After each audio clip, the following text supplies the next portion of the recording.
Very pleased to say I am joined this evening by our latest signing at Leatherhead FC, Gus. So, Gus, how are you? I'm good, thanks, mate. How are you? Yeah, really well, really, really well. Um, you're a difficult man to get hold of, aren't you? You're very busy, aren't you? A little bit busy, to be fair. It's a bit Mm, busy, yeah, we're going to especially talk. We'll end of talk this. about that. Sorry, we'll talk about that and what you do outside of your football playing for Leatherhead in the interview, if that's okay. No problem. Good. Right. So for the fans, I want to. I've just looked at you. I looked at you. I looked you up on Wikipedia. And I'm just interested to see all the teams that you've played for. I know Wikipedia sometimes isn't right. Says that you play for Barcelona. No, I'm joking. It's got up here a number of clubs. So I'm not going to tell the listeners. I want you to tell. So talk about yourself as a footballer, where you started and how you've ended up getting, and landing at Leatherhead, basically. Um, yeah, as a footballer, I've started at Crystal Palace from a very young age. I believe I was at 9, 10 years old till about 22, 23. And yeah, after that, I just joined my non-league journey. I went to St Albans first, then I believe a year there. Then we went Dulwich Hamlet. After that, went Lewis, Mm-hmm. then Mercer, and then Kingstonian. Yeah, forgot about that one. That was a good 3 years. After Kingstonian, then went to Carshalton, and and I'm now at Leatherhead. Brilliant. So there's one team in there that you've missed that you went out on loan to. Well, actually, did you mention Farnborough? Did you Oh go on to? yeah, oh yeah. I'm just seeing if Wikipedia's right. So it's got here that you had a loan spell in 2015 at Farm. Farnborough, Farnborough, and FC Honka in Finland. Yeah, so that was really interesting. So I looked at it and I saw FC Honka, Yeah, and probably like a few people thought, "What? Never heard of them." So I just sort yeah, of hover over Wikipedia and it told me they were Finnish side. So, and that was that whilst yeah. you were at Crystal Palace. Yeah, that was at Crystal Palace. I had a long-term injury, and the season finished at Palace, and FC Honka plays during the summer, Mm. so it made more sense for me to go to Finland and get my match fitness from there, come back in, and ready for the following season at Palace. I mean, it's a long way to go for a loan move, isn't it? Yeah, yeah, it was. To be fair, there was links. The links was Chef Shikuchi. Yeah. A few people know him, but a lot of people might know him. The one that flies with his chest high and just dives with his chest first. So yeah, proper striker that played at Palace. So yeah, that was the link between that. We knew each other from Palace, and obviously he's a Palace legend. So Mm. so yeah, that was the manager at FC Honka. Okay. And playing under Hayden, which you've done before, did you play under Hayden at Merstrom? Would you have played under him Yeah, at Merstrom? yeah, Okay. And yeah, again, yeah. Play on. okay. And again at Kingstonian, did you play under him at Kingstonian? Or was that a different manager? Yeah, So, yeah, so you're very familiar with him, and he must be doing something right because this is now going to be the third time that you've played for him. So I'm going to put you on the spot a little bit here. So I mean, we see him outside after the match and before the match, and I yeah. thought he was excellent actually in the presentation. Even you wouldn't have seen it, but at the end of the season presentation, I thought he was excellent, really good on his feet. And what's he like to play for? Come on, he won't watch this, so you can let all the gossip out. I don't mind. He's the perfect manager to play for. He's the perfect manager. Right. Oh, yeah. Perfect answer, I suppose. Perfect answer. I'll be real. I'm hating it. Hence me playing 3 times for him, or well, under 3 spells. He's a lovely manager to play with.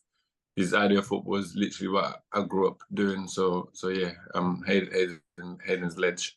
Mm. Look, and I think I probably knew the answer to that question because if you've got a number of players that are willing to play for the same manager again and again, then clearly there's a connection between him and those players, and they must like playing for him. So you're looking forward to joining Leatherhead? Yeah, yeah, I'm buzzing for it. I can't wait, Good, to be fair. good. Yeah, so yes, I'm looking forward to it. Yeah, grass pitch is good, and Yeah, it's looking fantastic. We were down there a couple of weeks ago when Aidan was doing some signings on a Saturday, and it's looking really, really good. yeah, that's good. Good to know. So Looking like the carpet at Barcelona, then, yeah. All we need now is you to grace it with some messy skills, that type of stuff. So, But that, so you as a player, tell me a little bit about you as a player. We've had some really good tweets, really positive tweets saying that you've got a really good player there. What do you play? Midfield? Yeah, I play centre mid. Yeah, box to box, high energy. Can win the ball back, use the ball efficiently. Yeah, to be fair, like I'd say all round centre midfielder, box to box, number eight kind of player. And do you contribute with many goals in the season normally? If I'm on pens, then yeah, yeah, I do. To be fair, yeah, I've seen a little montage online of you of penalties. I saw a little cheeky chip that you did. Was that was it against Corinthian Casuals? Yeah, that was at Corinthian Casuals. Yeah, the goalkeeper didn't look happy.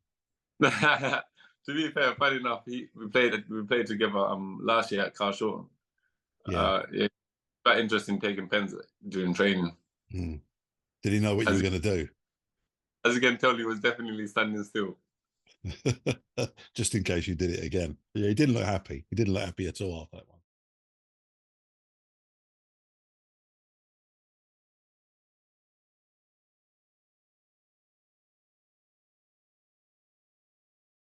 So you're a box-to-box midfielder, high energy, which is great, what we like. Yeah. Like playing the ball around. You're a bit of a ball player in the middle of the park as well. Yeah, I do like playing around. Yeah, to be fair. Well, you must be. I mean, to be fair, to be at Palace for that length of time and the style of football that professional clubs play with the ball on the ground. I mean, you must be a good playmaker. Well, I try to be, anyways. I'm building you up here. I'm a bit humble. Yeah, but listen, it's good to be humble. It's good to be. Listen, it's good also to brag about yourself every now and then. So don't worry. Right. Okay. So, in terms of outside of football, and you are a busy guy because I've struggled to track you down, and I know the reasons why. So, tell us what you do during the day, Gus. During the day, I'm a full-time coach at Crystal Palace. I take the under-11s at Palace, and yes, as I just said, it's a full-time role over there.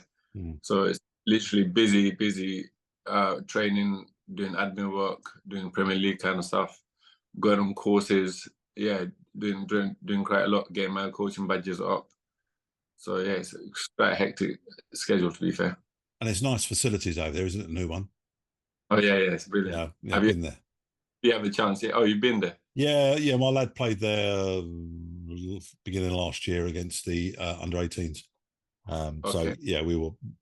Yeah, a strange setup though. We played on the pitch where not the big open pitch, but the one as you go in, it's sort of almost directly in front of you, and we had to stand behind the cage one in. And we could only spectate from one end basically, which was a bit odd, but never mind. Yeah, it's lovely facilities. Though. What a great facilities for youngsters to be kicking a ball around and developing their football. Yeah, for sure. Okay, so and that's full time. Oh, it's just froze for a second there. Sorry, I think it might be my internet connection. So that's a full-time job that you do there, Gus. And then, of course, you then apply your trade Tuesdays and Saturdays on the football pitch. And thankfully for us, next season it's going to be for Leatherhead. Yeah, definitely. Excellent. You're looking forward to that, yeah? Yeah, I'm excited, to be fair. Going back in with Hayden, yeah, I had a good year last year, and hopefully have a better year this year. So yeah, looking forward to it. And talking to some of the other players, I was saying there's a real nice buzz around the club at the moment.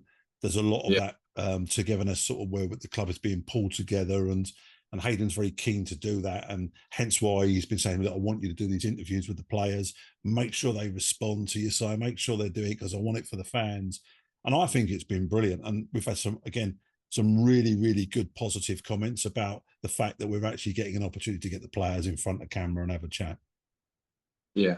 As I said, Hayden does things properly, and he likes to get the fans and the players all united, the fans, the board, everybody to do Leatherhead. He wants, or whatever club he's at, he wants everyone to be united, to be one club. So I think that also gives an insight to the fans, what kind of players we are, or what's our background, or like what's our interests, etc. It just makes a family, basically. Yeah, that's what it's all about. Do you think he sees himself as a little bit of a Mourinho type character? What do you reckon? You haven't listened to that. You haven't got to answer that. You haven't got to answer that. All right, cool. I was having a good chat with him last night in the car. And he was telling me about his favourite managers of all time. And funny enough, Mourinho came up in conversation. The other one was Brian Clough, who is a hero of mine, hence the Nottingham Forest shirt. But there you go. So speaking of Nottingham Forest, just for the listeners, and apologies for you and the listeners, the wife's been doing some washing today. She's just hung up some of my old shirts in the background. And so tell us, Gus, what team do you follow outside of non-league? I follow Arsenal, and Oh. I've had a mixed year, to be honest. It's been good and it's been stressful. Yeah. So I don't really think about the season. I guess, yeah, I don't really know.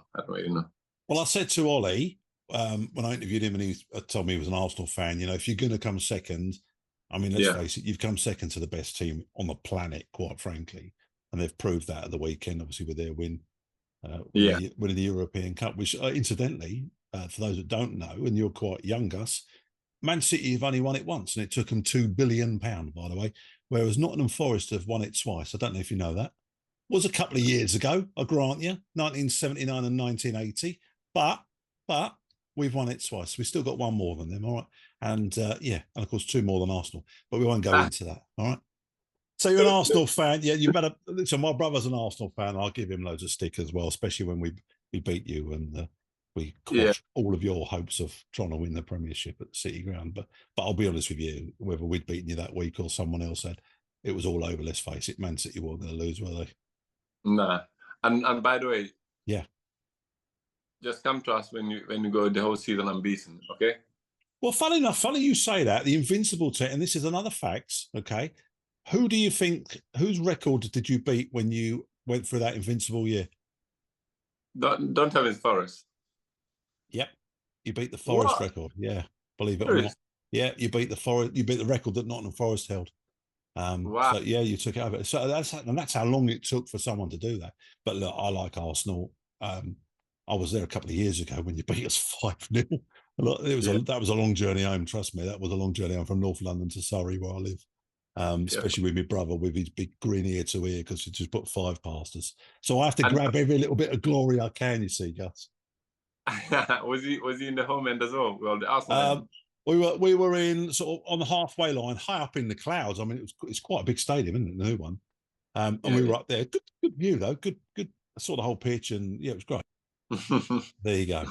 So, look, any messages for the fans of Leatherhead? To be fair, we've got a couple of messages. Just follow us, support us, get as many people down for as many games as possible, and yeah, just the United team will obviously go further than team that's isolated. So yeah, let's all. Yeah. Well said, mate. And yeah, you're right, because I mean the fans are brilliant. When they're supporting you, they're fantastic. If you're playing against us, they're not so great because they will be on your back, as you probably experienced a little bit of that. But that's what they do really well. And I would, my lad's a goalkeeper. I won't bore you, but I would hate for him to be playing in goal against Leatherhead, because I see and witness some of the stick that the opposing goalkeepers get, and of course the linesman as well. And I just wince sometimes. But do you know what? None of it is meant. It's all in jest, and they all shake hands afterwards. But when they're on your side, which they will be next season, they're the best fans in the league, mate. Yeah, I'm glad to know. Brilliant. Listen, Gus, I'm going to let you go because I know you're on holiday, aren't you, tomorrow? Yeah. I'm on holiday tomorrow. Good. And listen, you have a good break, and I look forward to seeing you very soon down at Fetcham Grove. Yeah, definitely. Thanks so much. Thanks for your time, mate. Cheers.